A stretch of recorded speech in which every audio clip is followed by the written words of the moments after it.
TDAH, bipolaridade, esquizofrenia, borderline, transtorno do espectro autista, síndrome do pânico, ansiedade, depressão, síndrome de burnout e tantos outros transtornos.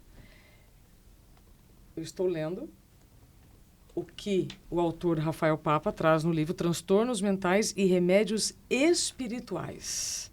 Rafael, muito obrigada por estar aqui no Interioriza. Obrigado você. Fiquei muito feliz que nossas vidas se cruzaram e você também. vai agora poder compartilhar aqui informações conosco, porque quando eu leio todos esses transtornos, a primeira pergunta que eu quero lhe fazer é a seguinte: estamos tendo mais transtornos ou estamos dando mais nomes às angústias espirituais? Excelente pergunta. Nós estamos sabendo classificar melhor, né, diagnosticar melhor, compreender melhor, ter um conhecimento melhor sobre os transtornos, mas, ao mesmo tempo, estamos vivendo uma ebulição das nossas emoções, né? Então, é multifatorial. Nós estamos diagnosticando melhor, graças a Deus, até porque para a gente tratar em termos terapêuticos, a gente precisa classificar melhor, né? Se a gente não mede algo, a gente não consegue administrar. Uhum. Mas, ao mesmo tempo, está havendo uma catarse emocional que, de fato, né, os números não mentem, né? Temos aí pelo menos 1 bilhão de pessoas no mundo com algum transtorno diagnosticado. Então, a gente vê essa... E a sociedade brasileira vê como prioridade o transtorno mental. 52% das famílias brasileiras, segundo a última pesquisa do IBGE, vê como prioridade o transtorno mental, né? Então a gente tem esse livro foi muito lançado pelo Espírito Hamed, né? Com esse intuito de trazer a lume o que é o transtorno, né? As suas variantes. Agora, vamos lá. Esse livro pela editora Intelitera. Quando você fala 52% das famílias brasileiras colocam em prioridade a organização em termos dos transtornos mentais. O entendimento, o tratamento. Olha só que curioso, ao mesmo tempo em que nós temos um número muito expressivo, ou seja, a maior parte das famílias brasileiras quer saber mais sobre saúde mental. Sim. Mas não quer falar sobre? Não. O filósofo Nietzsche vem nos explicar sobre isso. Toda a verdade ela é progressiva e gradual. E ele faz uma analogia com banheiro, como a gente toma banho. Já tomou banho gelado no inverno? Uhum. Estamos aqui em São Paulo, banho gelado. A verdade, primeiro você coloca a mão, molha a nuca, você vai entrando devagar, porque eu costumo dizer, principalmente para os pacientes, né, que primeiro a gente chega de terno e gravata, uma terapia. Primeiro a gente tira a gravata, depois tira o terno, né, depois desabota o botão.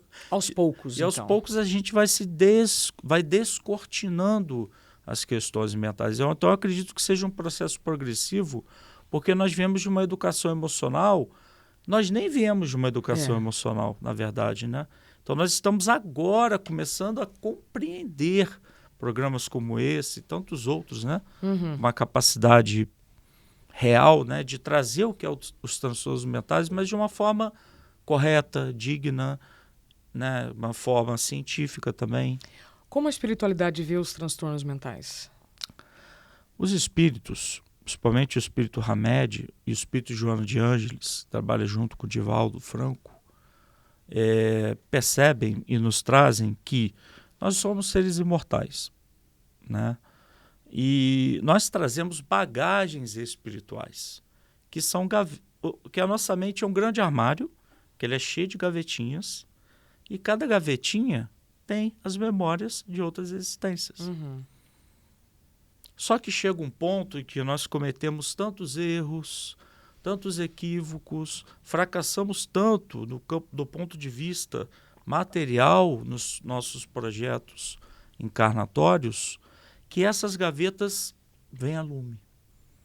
Então, por exemplo, se você teve uma morte acidental, se você tem um transtorno de pânico, como eu já tive, se você tem uma morte acidental, qualquer morte acidental vai acionar um condicionamento, que o Skinner fala, né? De condicionamentos psicológicos daquelas gavetas mentais. Mas a gente está falando colocando a dimensão espiritual reencarnatória. Tá. Porque nada se perde, tudo se transforma. Então, nós podemos dizer, os espíritos dizem para a gente, que nós não estamos com transtornos. Nós estamos nos curando de séculos, milênios de equívocos emocionais. Captei. Então, tudo que não está cicatrizado na nossa alma está vindo à tona. Porque nós jogamos para debaixo do tapete. Eu tenho uma terapeuta chamada Cíntia Bedin, que é maravilhosa, e ela me disse uma vez: a cura está embutida na dor. Sim. A cura está embutida na doença. Sim. E eu achei aquilo de uma grandiosidade tremenda. A cura está embutida na dor. Ou seja, então aquilo que eu estou sentindo está me dando oportunidade para me curar de algo que não necessariamente vai ser dessa vida. Exatamente. Então eu preciso acreditar em outras passagens. Ajudaria, facilitaria. Posso dar exemplo de um paciente? Por favor. Esse paciente, ele chegou até a mim, né, sabendo que eu sou espírita. Ele não era do credo espírita, ele é de de uma outra denominação religiosa. Então, nós começamos a conversar. Né? Eu já tive transtorno de pânico e consegui superar, graças a Deus. Né? Hoje tenho TDAH, mas isso eu vou administrando, né, ao longo da minha vida. Mas o que acontece? Ele entrou no colégio naval, lá tem armas, lá tem... Não tem guerras, mas tudo suscita a determinadas memórias afetivas. Teve uma crise de pânico. Anos depois, melhorou, foi medicado, entrou na Marinha.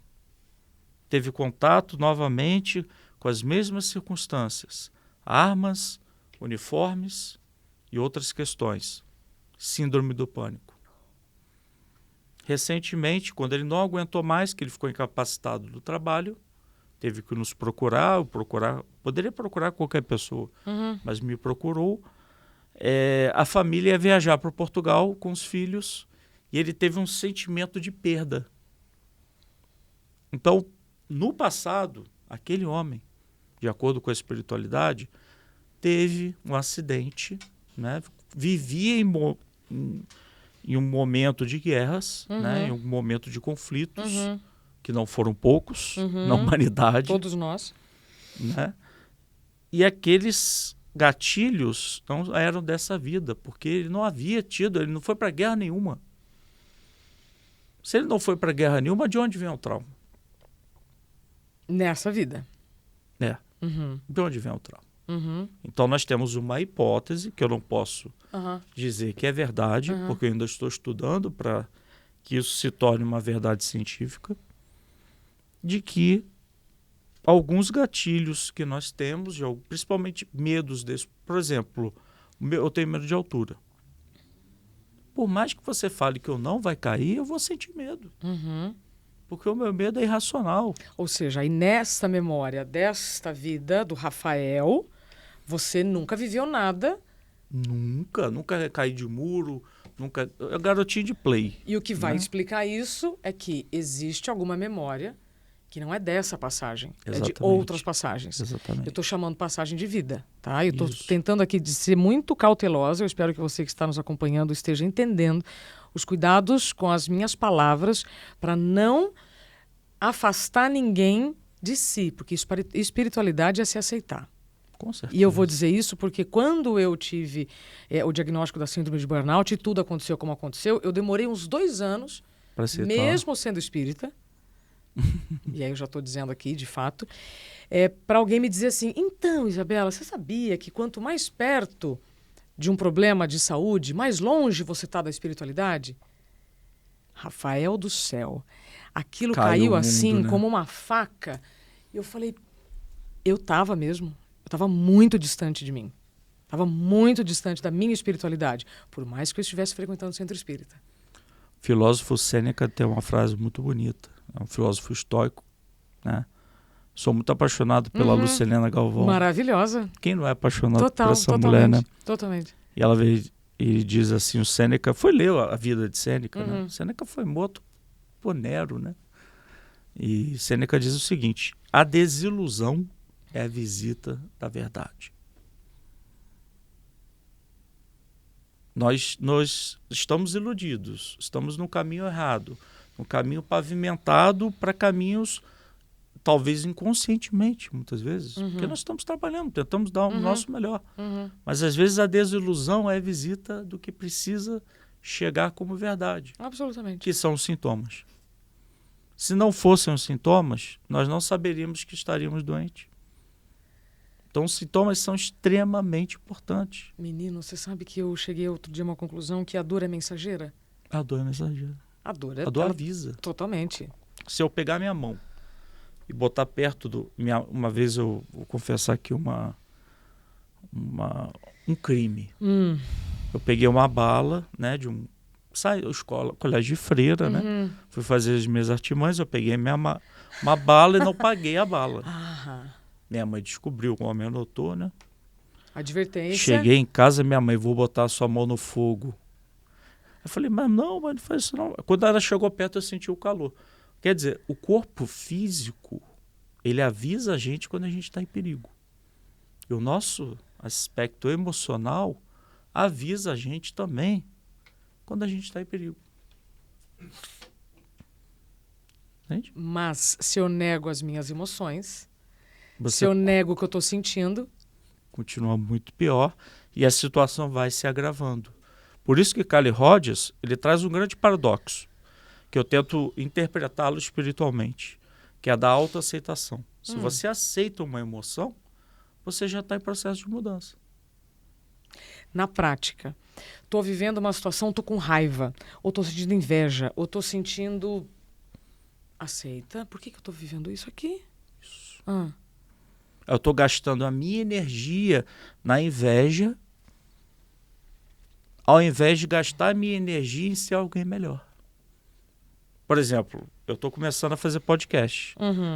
Ao invés de eu gastar a minha energia com inveja, eu vou ver o que as pessoas fazem, eu vou gastar a minha energia fazendo fonoaudiologia, eu vou melhorar minha oratória, eu vou tentar ser o melhor médium para ser uma antena psíquica, né? Bacana. Então, é questão de saber onde drenamos a nossa energia. Totalmente. Rafael, você tem Papa no sobrenome oficialmente? Oficialmente. Não é nome de Fred Mercury, não. Não é incrível? É incrível. Tipo assim, se o Boechat estivesse vivo, ele estaria dizendo na Band News FM, né? Como é que ele dizia, gente? Predestinado. Predestinado. Rafael Papa é médium, escritor e expositor espírita. Atua como médium de cura e psicografia na Fraternidade Espírita João Batista, em Campo Grande, Rio de Janeiro. Sim. Psicólogo clínico e busca inserir a dimensão espiritual em seus atendimentos, bem como colocar em prática os ensinamentos dos médicos espirituais, em especial o espírito Hamed. Hamed foi médico? Foi um médico na Terra. Ele não deu o nome dele, porque ele disse que causaria muita confusão. Então, esse é o pseudônimo. Entendi. Pseudônimo, tá. E você acredita que a cura integral do ser passa pela inclusão da dimensão espiritual, ou seja, a profilaxia da doutrina espírita. Sim. O que você quer dizer com isso? Nós estamos dizendo que a Organização Mundial de Saúde traz que nós temos que tratar o ser biopsicossocial. Devemos muito tratar. Porque se você biologicamente não se cuidar, mentalmente não se cuidar, um ambiente arejado, bem harmônico para você trabalhar socialmente com pessoas, né? Relações saudáveis geram comportamentos saudáveis. Isso tudo é muito importante. O espiritismo, ele não tem o objetivo de finalizar isso, ele só tem o objetivo de trazer algo que a medicina da Terra, que a psiquiatria da Terra, que a ciência psicológica ainda não aprofundou. Eu adoro quando você fala se aprofundou, porque no fundo, quando a gente vai... E vai aprofundar. Vai se aprofundando, você... Porque os remédios não vão fazer mais efeito. Repete. Os remédios não vão fazer mais efeito. Quando? Logo, logo. Por quê? Porque a gente vai se tornando cada vez mais resistente. Muitas pessoas se automedicam. O Brasil é um dos países que mais tem pessoas que se automedicam no mundo. Estima-se que 43 milhões de brasileiros utilizem medicações psiquiátricas, e eu duvido que existam 10 milhões de psiquiatras no Brasil. 5 milhões de psiquiatras no Brasil. Então as pessoas estão indo na farmácia, comprando medicações e se automedicando. Isso vai gerando o quê no ser humano? Uma resistência à medicação. Talvez seja a medicação errada. Por exemplo, se eu tenho um processo de bipolaridade e a pessoa toma um antidepressivo, ela entra no estado de euforia. E o grande problema da humanidade, hoje, para mim, na minha opinião, desculpa se você ia fazer essa pergunta, é que nós estamos com muito medo. Medo de tudo. Medo de se relacionar, medo de falar, medo de escrever, medo de pintar. Então, quando nós temos esse medo desproporcional, as pessoas ficam ansiosas, vivem no futuro, se frustram com esse futuro, com esse desenho que ela idealizou, e se frustram e vão para o passado com a depressão, como a gente havia conversado. Agora, então, a raiz é o medo. Então, mas olha só, nós estamos vivendo em um contexto em que nós não precisamos matar animais para comer. Não. A gente tem recursos para armazenamento de comida. Então, nós temos recursos para viver mais. Só que a gente está vivendo mais anos com muitas doenças junto conosco. Isso. Mas por que tanto medo? Esse medo... Então, pela visão espírita, esses transtornos mentais, a origem está no medo. E aí o medo nós temos. Medo e culpa. Medo e culpa. Mas por que tanto medo? De onde vem a origem? Porque nós erramos muito. Quando você vem com uma proposta reencarnatória, você vem com um planejamento reencarnatório. Não acredite que a Isabela tem o interioriza e que isso não foi plasmado no mundo espiritual. Isso já veio com você. Esse é o seu propósito de vida. Mas muitas vezes dentro desse propósito de vida, em primeiro lugar, a maior parte de nós está fora do propósito de vida. Né? Porque o pai é advogado, a criança, o adolescente faz advocacia porque o pai é advogado. Esquece de fazer o que ama. Esquece de fazer aquilo que gosta. Isso é curioso porque, assim, às vezes, se o seu pai é médico e você é médica, beleza. Né? Porque também tem gente que fala assim, então eu não posso seguir a carreira. Não, é outra coisa. Pode, se você gostar. Tá. Mas quantas pessoas fazem cursos para agradar os pais? Tá vivendo fora do propósito. Porque, às vezes, pai e filho não tem diálogo, tem conversa. Conversa vem só de um lado, não tem um feedback do outro. Né? Então, eu acho que falta muito isso. Então, eu conheço pessoas que hoje estão na 3ª graduação. Tá. Porque souberam dizer não para aquilo que não gostavam e sim para aquilo que amavam. E se entregam aos seus propósitos. Então, primeiro é se entregar ao seu propósito. Só que como nós falhamos de uma forma muito consistente no passado, é só olhar o passado. Né? Parece que houveram muito mais erros do que acertos. Tá. O computador foi descoberto na Segunda Guerra Mundial. Para você ver, né? Que às vezes o problema também gera soluções. Sem dúvida. E graças a Alan Turing, nós estamos todos conectados. Né? Mas os erros consistentes geram na gente, vou encarnar mais uma vez. Só que agora eu tenho mais conhecimento. Pois é. A minha consciência está mais expandida. Então, se eu errar, sei por que eu estou errando. Por isso que dizem que a ignorância é uma bênção? O que Jesus disse? Eita, então... A quem muito será dado, muito será cobrado. Muito será cobrado. Porque você expandiu a consciência. Eu sei o que é certo e o que é errado. E eu continuo no errado, medo, culpa, emoções desalinhadas começam a se proliferar com mais intensidade, que culminam em diversos transtornos mentais. A questão é a gente identificar o propósito, de identificar as emoções desalinhadas, que nós podemos administrar melhor, e trabalhar o medo, trabalhar a culpa, desconstruir. Posso falar uma coisa muito íntima? No último Natal eu fui chamado, né? O Luiz até baixa a cabeça. Luiz está nos acompanhando aqui na gravação, tá? Luiz é um ser humano que está aqui presente. Tem outros que a gente não está vendo, mas o Luiz está aqui. Luiz está aqui. Graças ao Luiz a gente lançou esse livro, essa obra, né? O Luiz é da editora Interlitera. E a gente fica muito... que eu pensei que ninguém lançaria essa obra, né? Aí lançou. Mas o Espírito Hamed falou, faça a sua parte. Faça a sua parte. Eu faço a minha. Exato. Aí fez, aí trouxe o Luiz para minha vida. Viu? Mas aí Natal me chamaram para ser Papai Noel. Aí eu não sei se foi pela minha forma ou pelo meu espírito natalino. Eu ainda estou em dúvida. Tá, vamos lá, deixa eu ouvir a história inteira. Então, se você quiser, eu dou uma opinião. Nem precisa. Aí, beleza. Aí, quando eu sentei para ser o Papai Noel, cheguei com o sino, aquela coisa, eu gostei. A experiência foi muito boa. Foi muito boa. Tá. Nem precisei de almofada. Né? A calça quase nem entrou em mim, do antigo Papai Noel. Aí já bateu aquele desespero em mim, né?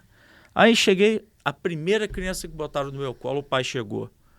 Diz para ele que se ele não fizer o dever de casa o ano inteiro, Papai Noel não vai gostar dele. Falei, eu? Sou psicólogo, sou espírita, eu não vou punir essa criança. Por quê? A educação punitiva ainda está vociferando, ressoando nas famílias mundiais. Nós estamos condicionando algo que não deveria ser condicionado, que é o amor. Eu só gosto de você se você for legal comigo. É claro, existem afinidades.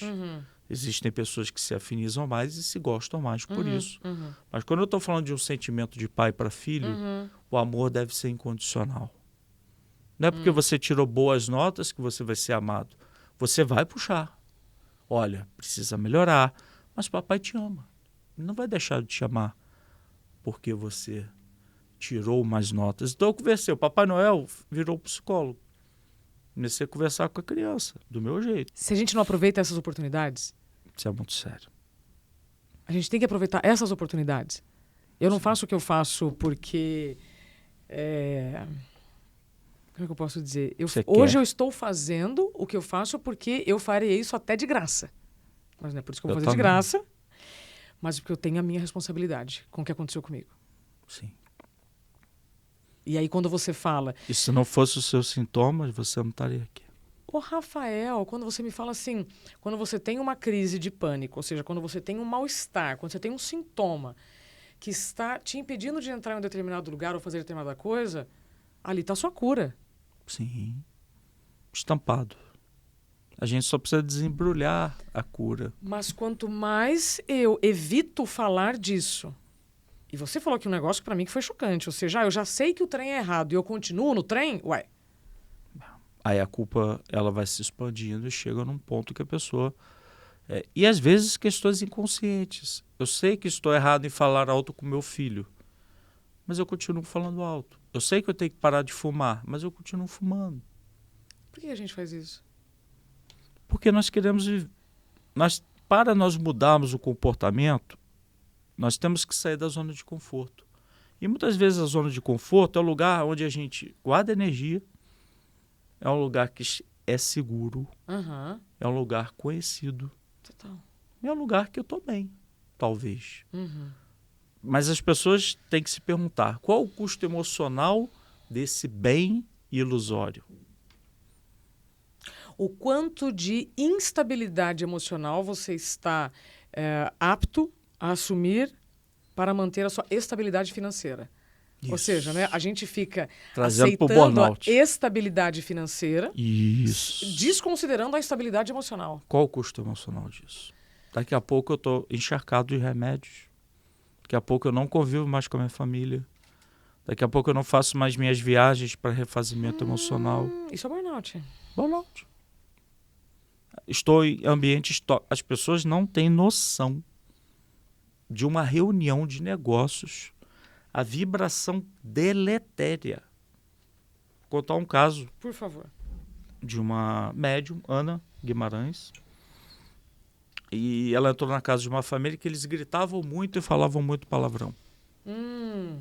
Quando ela entrou no ambiente, ela viu manchas escuras. Porque era o quê? As correntes magnéticas. E o pensamento, ele é uma corrente eletromagnética. Uhum. Então, ele fica aqui parado no ar. Uhum. Se ele é um pensamento limpo, eu tenho tendências a ter comportamentos mais saudáveis. Uhum. Mas se eu vou para uma reunião de negócios, atrás de lucro desproporcional. Porque uma coisa é eu trabalhar e ter mérito por aquilo. Uhum. Realização. Uhum. Realização. Por isso que Jesus diz, não cabe vinhos velhos em odres, não, vinhos novos em odres velhos, porque as estruturas precisam mudar. Não Ele dá... disse isso? Diz. É mesmo? Não, ele não disse que as estruturas precisam mudar, ele fez uma parábola. Tá. Eu estou interpretando a parábola dele. Bem que Jesus podia voltar para participar do Interioriza, Tadinho, né? acho que ele seria crucificado novamente. Nós não deixaríamos, morreríamos por ele. Pedro fugiu. Bom, voltando aqui, Rafael Papa. Mas eu acho que hoje nós teremos mais capacidade, porque a gente está ouvindo tanta gente. Talvez teremos alguns mais capacidade para recebê-lo. Mas ele diria para que nós pudéssemos mudar as estruturas organizacionais. Porque nós não estamos falando de socialismo, tá? Tá. Deixar muito claro. Méritos, trabalho, realização, mas eu tenho um corpo físico, eu consigo trabalhar 6 horas por dia. Se eu passar desse tempo, o meu corpo não consegue produzir mais. Então eu estou trabalhando 12 horas à toa, porque eu só estou produzindo 6. Esse é o famoso presenteísmo. Você está ali, mas a alma não se sabe. Eu sempre brinco. Presenteísmo, a luz está acesa, mas não tem ninguém em casa. Exatamente. A famosa demissão silenciosa. É. Todo mundo anda falando. É. Infelizmente, tem 20% de pessoas no mundo, isso de acordo com as pesquisas da Lancet, que chegam no trabalho, batem o ponto, vão embora, fazem apenas o necessário. Mas você não consegue ter aquele colaborador engajado, focado, né, com a cultura da empresa, né, alguém que não é vestir a camisa da empresa, mas alguém que fala, eu quero pertencer a isso aqui. Então, aí está fora do propósito. Está fora do propósito. Então a gente tem que saber dizer não para que as instituições organizacionais comecem a falar, opa, os talentos estão nos recusando. Aí eles vão mudar. Olha de novo para essa câmera aqui agora e fala bem para quem está nos acompanhando, né? Porque quando você diz sim para todo mundo, pode até ser que gostem de você, isso eu vivi, mas não significa que te respeitem. Isso. Então fale olhando para aquela câmera. Quando os talentos, e isso vai acontecer, porque as pessoas estão adoecendo cada vez mais. Quando os talentos recusarem as empresas, as instituições organizacionais precisarão mudar as suas estruturas, porque ninguém vai querer trabalhar. Rafael Papa, você ouve de algumas pessoas falando porque esta geração não aceita tal coisa. Aí outro dia me perguntaram assim, o que você acha dessa geração que não aceita mais trabalhar 12 horas, que não aceita mais? Eu falo, tava na hora? Né? Tava na hora já de dar uma atualizada no software, por quê? Vou falar aqui com muita cautela. Claro. Venho de uma ancestralidade em que só o trabalho salva. Venho de uma ancestralidade que me ensinou o que funcionou para eles, mas o mundo também era outro. Artesanal, lento. Então não adianta eu querer colocar o Brasil dentro do Uruguai. Ou seja, não adianta eu querer colocar, né, um modelo do passado no presente. Não vai. Não vai dar certo. Estruturas velhas e necessidades novas. Nossa Senhora. Aí, pega essa. Velhas não. Ultrapassadas. Ultrapassadas. E tá tudo certo, gente. Aí, vamos lá. O que a espiritualidade pode nos falar sobre essa geração que sabe se posicionar? Eu vejo isso pela minha filha, tá? Tem 3 anos. Ela já faz coisas com 3 anos que eu demorei 40. Tá vindo já? 6G? Já. 7, 8G, 9G, 10G. Não, fala sério. Não, com certeza. Nós temos hoje uma geração que tem informação, que tem acesso, né? Nós temos um grande problema em tudo na vida, em toda a modificação. Essa geração que está chegando tem muito mais capacidade e tem muito mais facilidades do que a geração que passou. Facilidades de absorção de conteúdo? De absorção de conteúdo. Né? Eu lembro que quando eu fiz faculdade eu não consegui uma bolsa. Eu tinha que trabalhar, pegar ônibus. O acesso. Acesso às coisas. O acesso ao trabalho. É claro, existe ainda muita desigualdade, né? Mas nós temos que melhorar muito na questão da equidade. Captei. Porque o que os espíritos dizem para a gente? A equidade é o futuro. Para pessoas diferentes, eu preciso dar oportunidades iguais. Eu não posso pegar uma pessoa que estuda num colégio trilingüe, sei lá, quadrilingüe. A pessoa sai... Um jovem sai com 5 idiomas, com intercâmbio, com tudo, e já recebe toda aquela pressão para entrar numa organização. Nós estamos formando talvez exércitos de pessoas e não seres humanos capacitados para lidarem com as suas emoções. Então esse é o grande perigo da atual geração. Então nós estamos depositando neles uma pressão muito grande e não estão perguntando para essas pessoas o que elas querem ser. Embora elas já tenham muito mais maturidade que a gente. Então assim, a vida, em tudo na vida, quando o conhecimento chega, a gente está aqui. O conhecimento ele vem, traz a gente para outro polo. E a gente fica radical, a gente, né, fica intransigente, né? Com tudo na vida é assim, até que tudo se equilibre. Então essa geração vai passar por muitas dificuldades, porque ela está pegando uma transição de ideias, de pensamentos, de o que a gente está conversando. É uma geração que está chegando no meio de um boom. Sim, de a geração que informações. antes não podia, agora pode. Sêneca diz para a gente fazer uma avaliação da nossa vida e o quanto tempo nós temos de média diária em determinadas questões do nosso cotidiano. Se nós temos um tempo de tela só para rede social, 5 horas por dia, o jovem, isso em 80 anos significa 28 anos.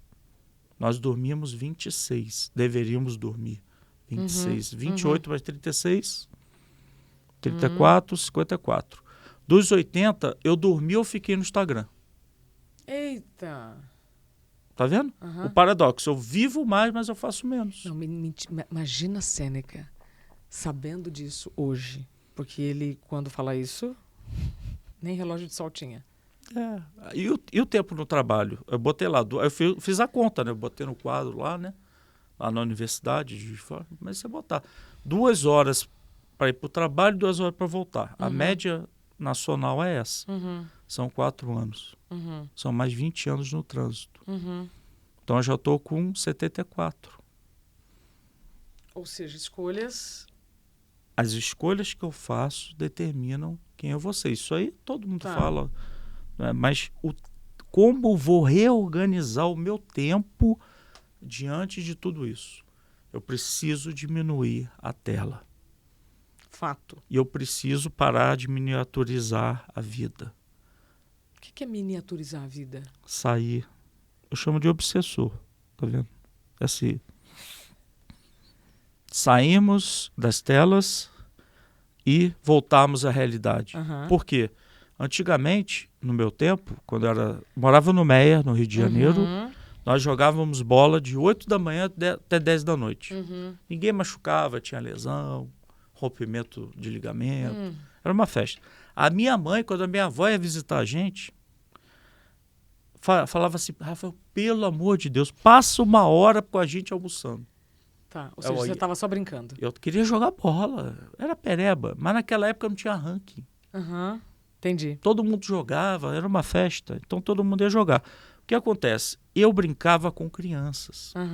Eu cresci brincando com crianças, eu cresci brincando com os meus primos, viajando com meus primos. Então, eu não tinha necessidade, por exemplo, as mães solo, que é uma questão talvez que você toca, que é bastante importante. ela precisa dar muito mais atenção aos filhos. Uhum. Porque elas não brincam... Os filhos, claro, teve uma necessidade social das mulheres terem menos filhos. Uhum. Mas as crianças não têm com quem brincar. Uhum. Então elas vão brincar com o celular, Tá. com o tablet, Tá. mas não tem outras crianças. Então a gente perde o quê? Habilidades sociais. Aí vem o déficit das habilidades sociais. Vem o déficit das relações sociais. Uhum. Por isso, quando a gente sai do centro espírita, a gente fala assim, gente, vamos ficar 2 horas só conversando sobre a vida? Tá. Pra gente parar, né? O que a espiritualidade fala sobre esse excesso de Catastrófico. informação? Catastrófico. A gente tem que saber. O problema não é o celular. Sim, já sabemos disso. Já sabemos disso. Mas o celular em excesso, a gente está perdendo nosso tempo. E qual o maior bem da vida? Uhum. Os espíritos, uma vez, eu perguntei para eles, diz para mim, como é que vocês compreendem a vida? Eles falaram para mim, o Dr. Fritz.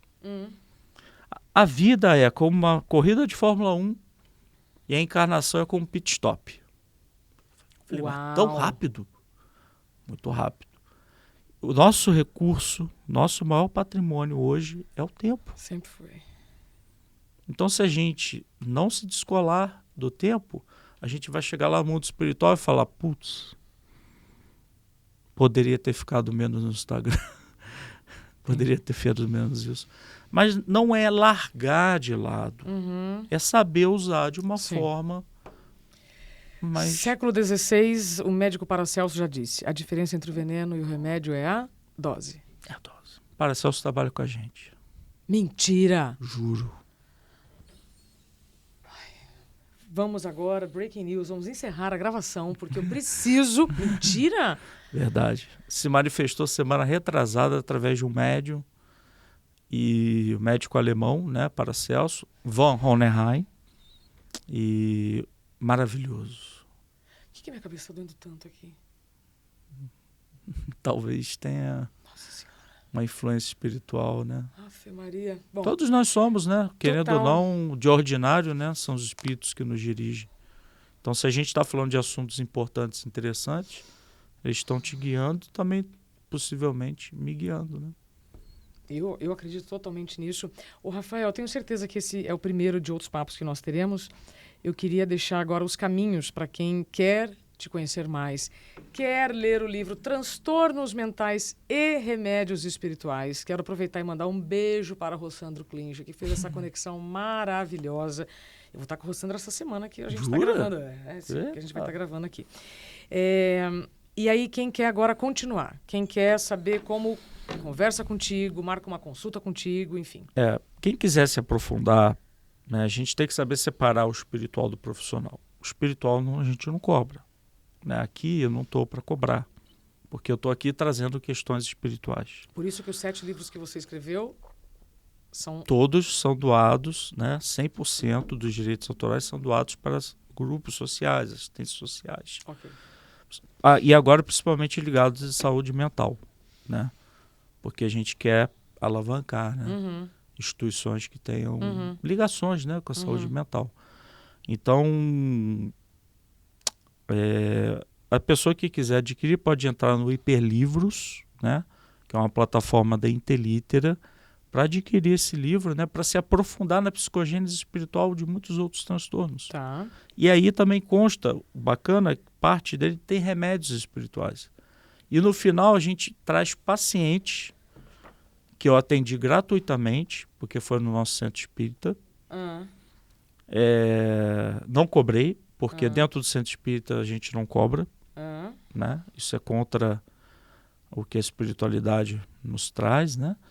E pacientes que eu fui acompanhando, né? Tomando medicação, usando esses remédios espirituais, para a gente ver em loco a observar. O que é ciência? É observação. Para ver se está melhorando, se não está melhorando. Tá. Então a gente traz aí muitas questões, né? Para a gente trazer para as pessoas e para a ciência tradicional, né? Que a gente não está aqui para substituir ninguém. Que a gente só está aqui para ajudá-los. Né? Os espíritos tem esse objetivo, dar as mãos, ser um aliado da ciência, não um competidor. Porque só a gente compete. Lá ninguém compete com ninguém. É bonitinho. Paracelso aqui, Fritz aqui, Bezerra de Menezes aqui, Dr. Herman aqui, Dr. Alonso aqui, Hamed aqui, Bartolomeu, que é um grande amigo espiritual, Bartolomeu Tacchini, o espírito italiano. Lindo, lindo, lindo. É meu amigo. Chama ele de amigo. E um clima gostoso, né? Dá um médium de cura, assim, um espírito, um médium pra gente tirar aquela santidade. Mas um grupo. Um grupo de pessoas que querem auxiliar os outros. Exato. Né? Quero aproveitar a presença aqui in the house do Dr. Carlos Neto, cardiologista. Opa! E trazer aqui o seguinte, eu conheci médicos assim, nossa, parede, faltava espaço para diploma, sabe? E que quando começaram a ter disponibilidade para a espiritualidade, sim, conseguiram trazer curas da pessoa, né? E não um tratamento de uma doença. Existem outros médiums, já vem aqui o nome de um que eu estou tentando lembrar, e essa conversa ela é muito importante. Nós temos na nossa casa médicos médiums. Eu acho aconteceu a coisa mais algo linda muito do interessante comigo, que tem uma médium nossa, que ela tem chama de dupla vista. E ela viu um problema no meu intestino. Eu falei, não tem nada não, que é isso? Mas Frederico von Stein falou para você cuidar da sua alimentação. Daqui a 2 dias você vai ter refluxo. Eu falei, para com isso, não sei o quê. Deu 2 dias, veio o refluxo. Já aconteceram outros casos, só para a gente dar um exemplo. Uma moça sabia que estava grávida e estava enjoada e deitou na mesa de cirurgias espirituais na nossa casa. E ela queria fazer no dia seguinte, que era o Dia das Mães, uma homenagem para o esposo. E o espírito do Dr. Bartolomeu Tacchini olhou para mim e disse, se eu for... Ele não sabia da surpresa, né?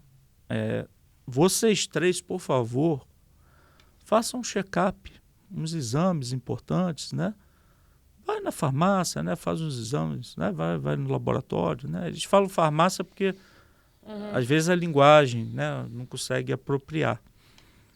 Falei, mas eu? O que eu vou fazer na farmácia? O que eu vou fazer no laboratório? Não tem nada a ver com isso, doutor. Eu moro em Juiz de Fora. Você não entendeu. Não, e o homem é burrinho, né? Não é, Luiz? As mulheres são mais inteligentes que a gente, sábias. Você que está dizendo. Uma coisa é inteligência, outra coisa é sabedoria, né? Mas aí... Aí, doutor, eu sei que eu tô grávida. Tá bom, você já estragou minha surpresa. E ela usava DIU.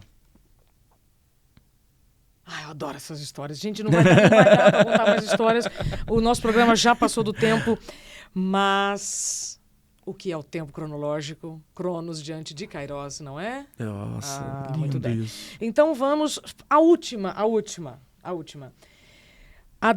O Rafael adora uma frase que foi ditada pelo espírito Hamed. Muito antes de hospitalização, o ser necessita de hospitalidade. Para a gente encerrar, o que isso significa? Tratar as pessoas com humanidade. Você pega alguém com transtorno mental, interna no hospital psiquiátrico, ele vai sair pior. Porque ele vai lidar com pessoas que estão na mesma faixa vibratória emocional que ela.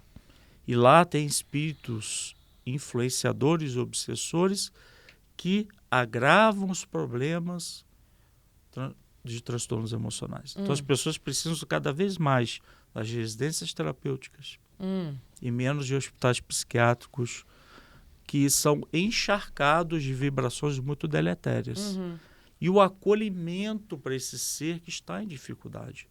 Os espíritos costumam dizer para a gente, se você está afogando, o que você faz primeiro? Você salva ou ensina a nadar? Primeiro você salva, para depois dar sermão. A gente tem que parar de dar sermão nas pessoas. A gente tem que parar de querer fazer palestra para quem está doente. Tem que parar. Eu estou doente, eu não quero ouvir uma palestra, eu quero ser acolhido, eu quero um colo. Eu quero um lugar seguro para me sentir amado. Então, é isso que ele quer dizer. Porque quando Jesus se aproximava das pessoas, elas berravam por ele. Né? Bartimeu dizia, filho de Davi, tenha piedade de mim. E ele voltou. Porque ele não tem capricho com seres menos remunerados. Mas entro na casa de Zaqueu, como atendeu Bartimeu. Então nós temos que ter um olhar que todas as pessoas que nos procuram são necessitadas e nós também somos. Sim. Senão estaremos fazendo o que estamos fazendo. Eu não posso atender melhor alguém por ter mais dinheiro. Eu não posso fazer isso. Então, na nossa casa espírita, a gente leva as pessoas para o trabalho de desobsessão, cirurgias espirituais, passes magnéticos, para que espiritualmente as pessoas possam melhorar e os remédios fazem mais efeito. Totalmente. Então, é a questão integral do ser humano, que há muito de ser desvendado. Isso aqui o Hamed falou que é apenas o sol uma frecha de luz diante de uma descoberta que os espíritos, Joana de Ângeles, no caso, o Emmanuel com Chico Xavier, e Kardec, né? Allan Kardec, nosso codificador, começou a trazer há muito tempo atrás. Pronto. Você trouxe 2 livros aqui. Um, então, vai ser para o Dr. Carlos Neto, cardiologista que está aqui. Não é à toa que ele está aqui. Esse indivíduo que está aqui atrás dessa câmera já esteve no Interioriza, mas por ele ser cardiologista, né? E ele me narrou uma história muito bonita. E eu falei assim, doutor, eu vou lá no seu consultório. Levei o Interioriza lá, né? Jura? Gravei com ele e não à toa, hoje estava aqui no prédio, mandou uma mensagem, não, eu vou subir aí. Você acha que isso ia acontecer à toa? Então, um livro vai ser para o Dr. Carlos. Porque quando a espiritualidade encontra a medicina, aí a gente está no caminho certo, não é? E eles amam os médicos. É uma coisa assim. Vem cá, deixa eu te mostrar. Vem ver que a dor sumiu. Vem ver. E agora esse outro livro, o que a gente faz?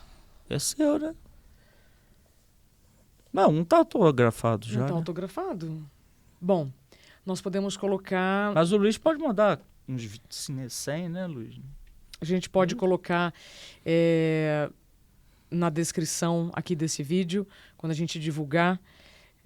A gente ainda considera, tá? Como é que esse livro vai chegar nas mãos de quem precisa. Porque quando o vídeo está pronto, a mensagem chega. Então, não é simplesmente um sorteio, né? Vamos ver o que vai acontecer para esse livro, então, chegar na sua mão.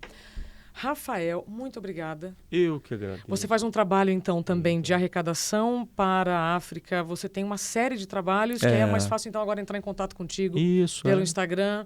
Qual é a página? Rafael GV Papa. Né? As pessoas conseguem me encontrar, né? Tirar dúvidas, né? Lá tem contatos, né? Para a gente poder bater papo e conversar mais sobre isso. Muito obrigada pelo seu tempo, pela Eu sua que confiança. agradeço, Seguimos juntos. Querida. Vamos em frente. E você que nos prestigiou com o seu tempo, com a sua confiança, obrigada. Compartilhe esse conteúdo com quem você quer bem. A gente se encontra no próximo Interioriza.